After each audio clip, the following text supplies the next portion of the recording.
Hey guys, what's up? It is Ripe again, back with more Neighbors from Hell's stories. If you are new around here, please don't forget to subscribe to the channel to join our awesome community. Without any further ado, let's dive right into the stories.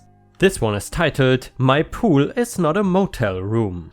Background: I am a combat veteran and a school teacher at this time, and my wife was a school teacher as well. So I bought my first house 12 years ago. It was in a low middle class neighborhood with a lot of working class families. My house had a pool in the backyard, and my parents bought me and my wife a hot tub as a wedding/housewarming gift.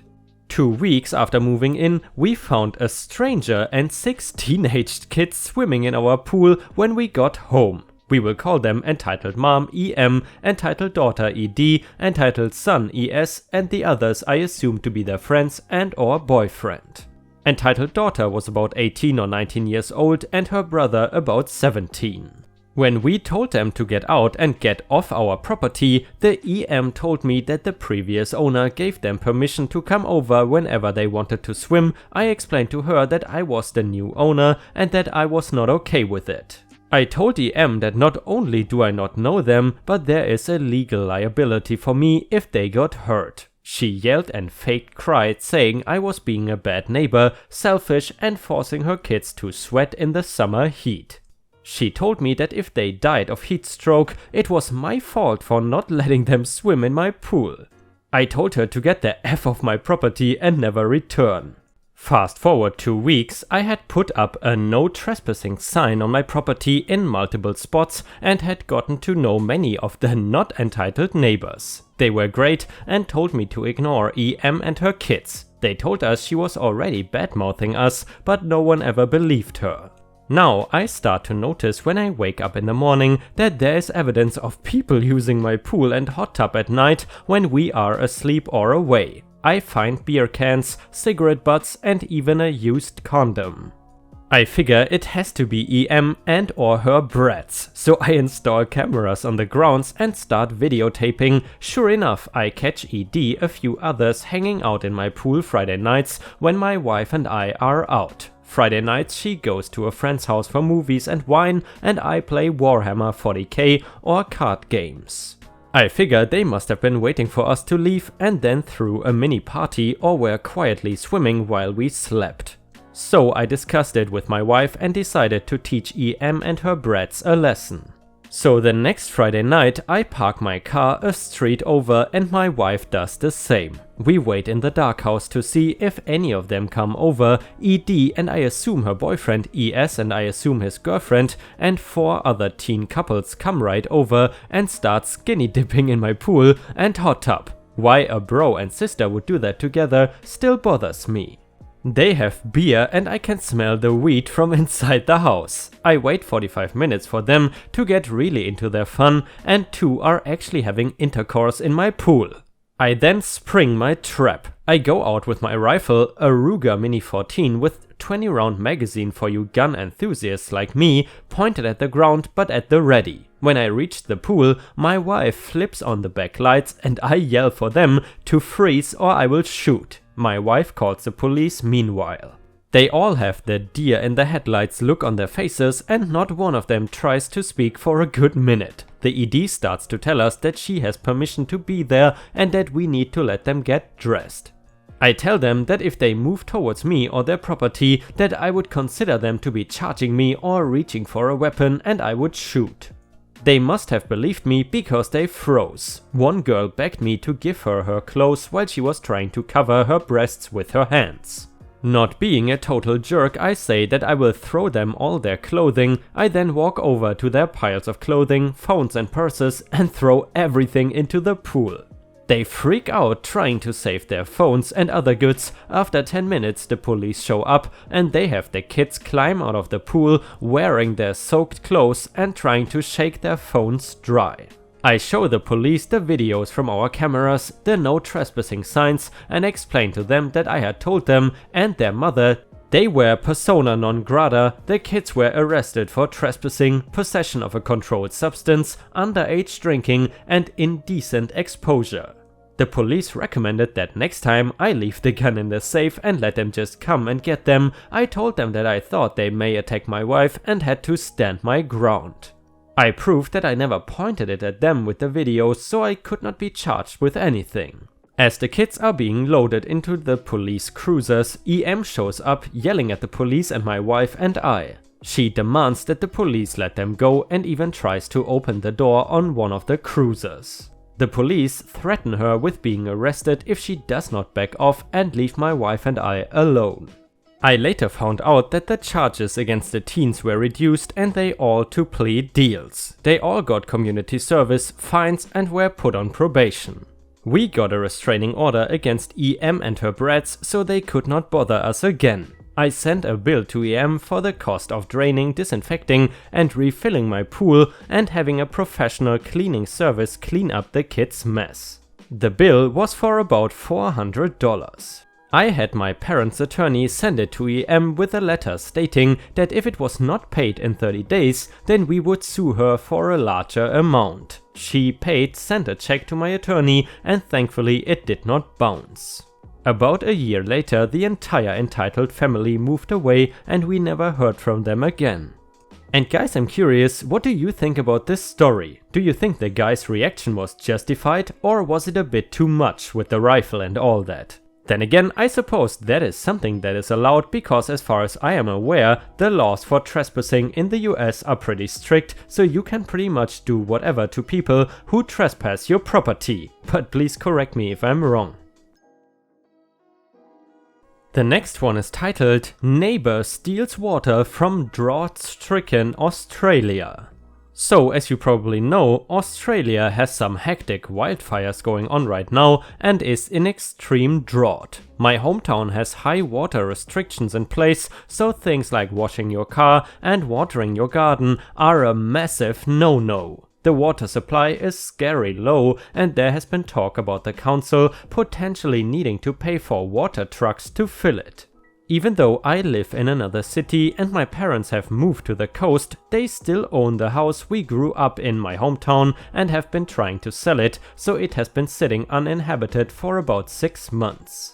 We have friends who occasionally check on it to make sure nothing has been stolen and to mow the lawns. You can imagine their shock when they received a water bill for $500. My dad went back there on Wednesday to check it out and found out that our neighbor has removed one of the pickets from the border fence and has been feeding a hose through to her yard from our backyard tap.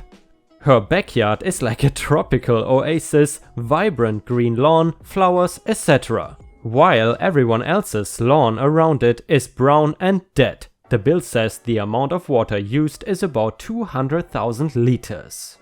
He has taken photos of her lawn in contrast to ours and of the removed picket from the fence and reported her to council. My dad is essentially the lawyer/investigator of our family. He is very good at stuff like this, so she is absolutely effed. We just cannot believe that in such a time of crisis as the land burns around us and farmers struggle to feed/water their livestock, all she cares about is her effing garden. Update: the council have looked at the water usage for her house and it is dramatically low, too low to explain how well kept her yard is. She has a water tank and they looked at the rainfall over the past few months, and during the period our water usage spiked and there was nowhere near enough to have filled the tank or to sustain the garden. They agree it looks incredibly suspicious. And guys, let us know in the comments, have you ever lived, or maybe are you living at the moment, in a region that is frequently affected by wildfires? Let us know about your experiences in the comments. And to also answer that question myself, as you might know, in the past I have lived in the north of Thailand, and usually once a year there's a season called the burning season, where essentially farmers are burning their crops to make space for the new ones or something like that, and essentially for months on end there is an incredible amount of smog and air pollution, and it is really unhealthy to live there during that period. And unfortunately this year the area that burned down was incredibly massive, and even a huge part of a national park essentially burned down. And the next neighbor story is titled Neighbor Steals My Mail, I Get Revenge. For the past few months I've suspected that my upstairs neighbor has been stealing some of my mail. I buy a lot of things online like books and craft supplies, and every now and then there has been small things that were meant to arrive on a certain day that never did. One day I caught her wandering around my front door, and when I asked her what she was doing, she said, "Oh, I was looking for something. I think I dropped into your yard." I got surveillance cameras installed a while ago, which were not noticeable to my neighbors. The camera that is pointed at my front door is not visible from the driveway, you can only see it if you are in my backyard. Here comes the trap. I purchased a few postage boxes and made up a few booby traps for her. The first one was a glitter bomb. I set up the box to make sure she would get glitter to the face as soon as she opened it. I packed it to make it look like a postage parcel, then set it at my front door. 20 minutes later, I saw her walking to my front door. She looked around, then picked up the box and walked away. My only regret is that I did not get to see her reaction when she got a face full of glitter. I have not noticed any other mail going missing after that, but she will regret if she does it again. The second trap will be much worse. And guys, by the way, if you have watched until here, please don't forget to post some star emojis in the comments and also like the video if you want to support me. Due to the current algorithm changes, likes are more important than ever, so you know what to do. Thank you so much. And the next one is titled, They Finally Broke Us, We Moved. My boyfriend, 27, and I, female 26, moved across the country almost 3 years ago and bought our first home together. It was supposed to be our forever home. We still absolutely love the house, but we could not handle the neighbors from hell, approximately a 35 to 40-year-old couple with 2 kids, any longer.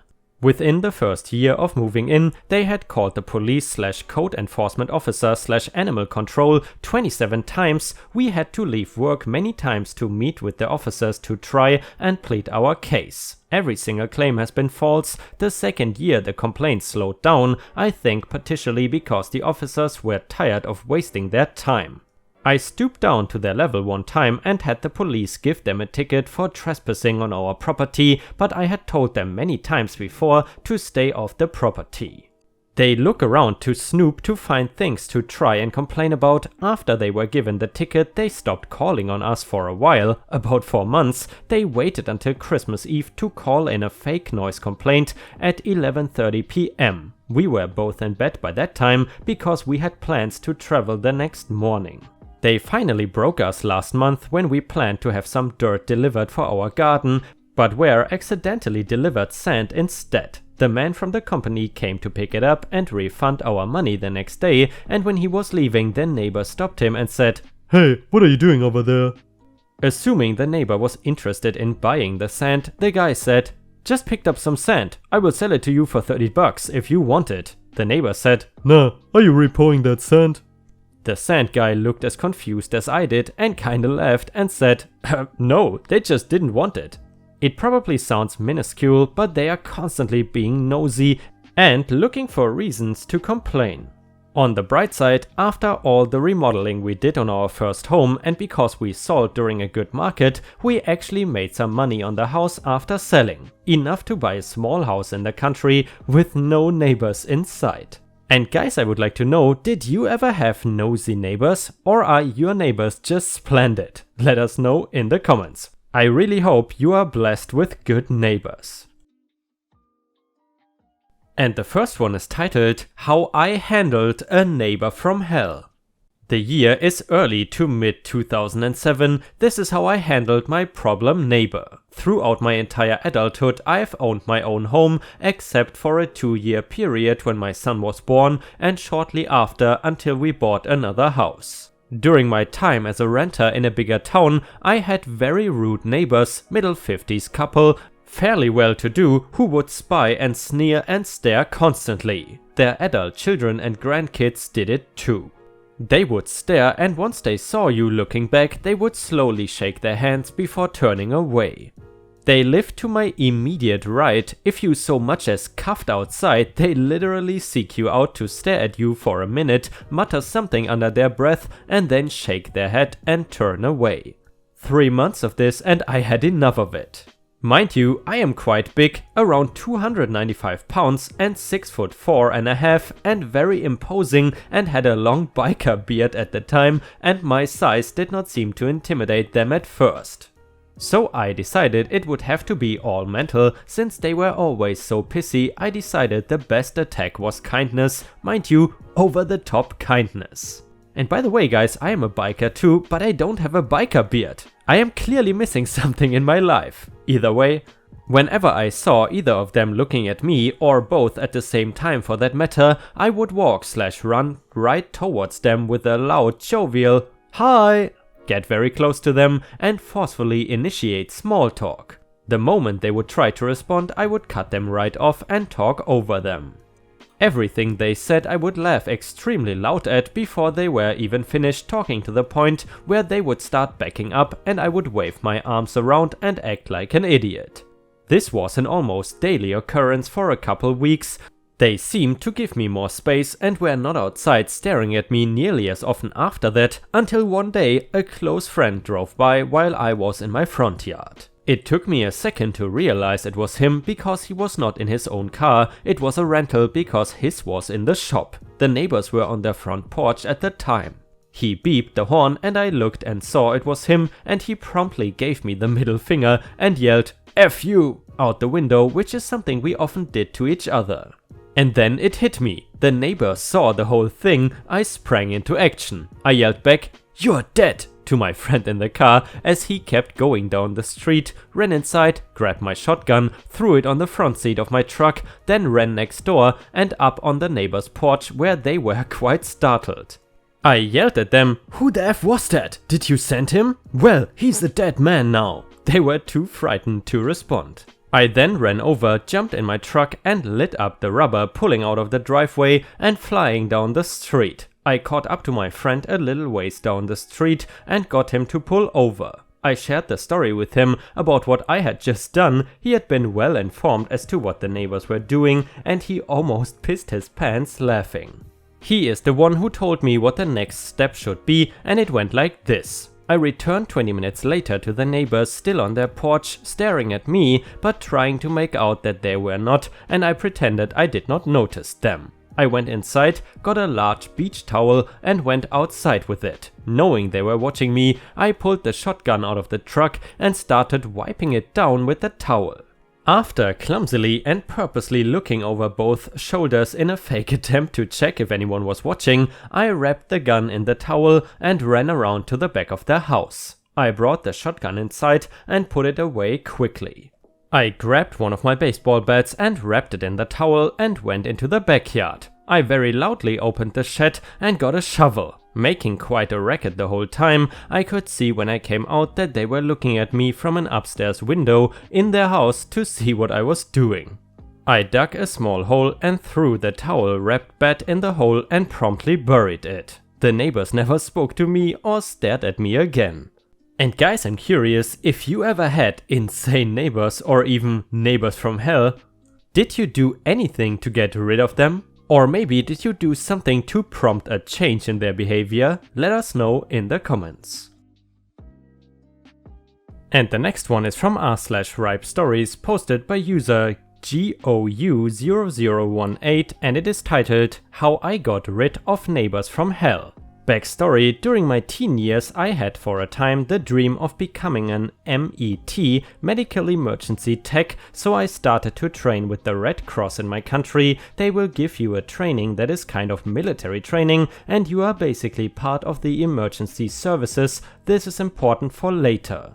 These neighbors had a daycare, mind you. This is a residential area, so parking is limited to the front of your house. Basically, being right in front of them made us the favorite parking spot for parents, so if I had to get out for groceries or anything, our spot will be used and I would have to wait until the parents stop chit-chatting with them and leave.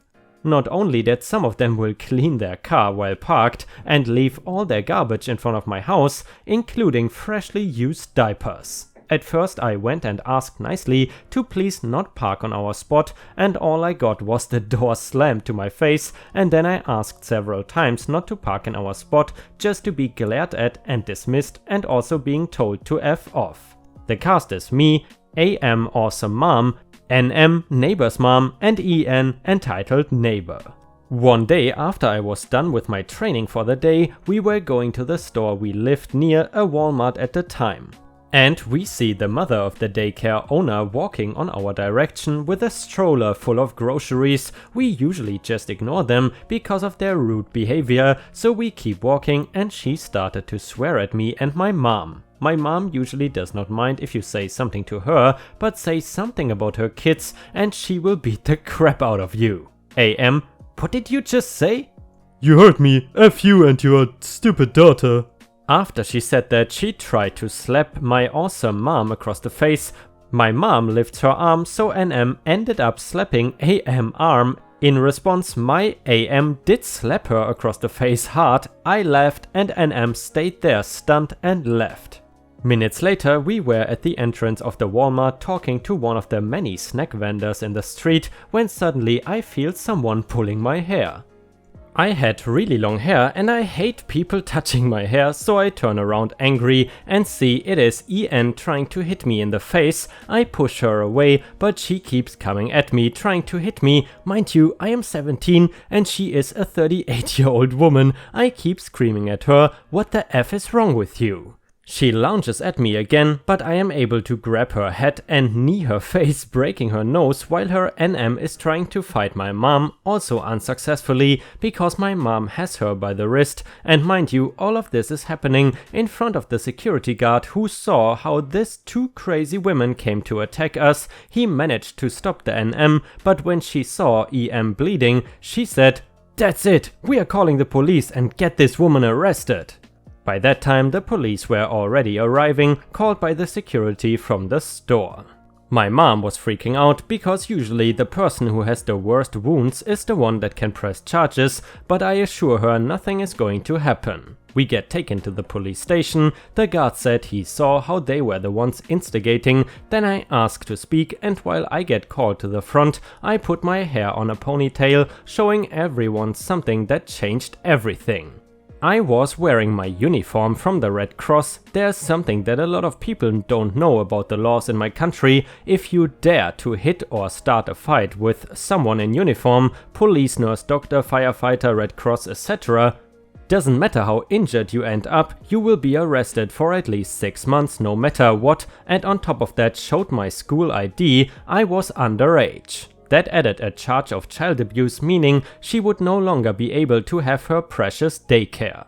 She gets arrested immediately and there is no bail. A week later saw the NM with a truck and moving crew. They moved out and we never saw them again. Kinda wondering what country that is where you get locked up for 6 months in case you hit someone in a uniform no matter what, but either way, this was a great revenge / Neighbors from Hell story. Thank you very much. And guys, unfortunately, we have already reached the end of the video. I hope you enjoyed today's stories, and if you haven't already, please also go to patreon.com/ripeyoutube, where I upload exclusive Reddit videos starting at just $3 a month. This is a great way to support me in case you are interested, and the chance for me to become independent from YouTube revenue. Thank you so much for watching. Please don't forget to subscribe and like the video, and I hope to see you again tomorrow.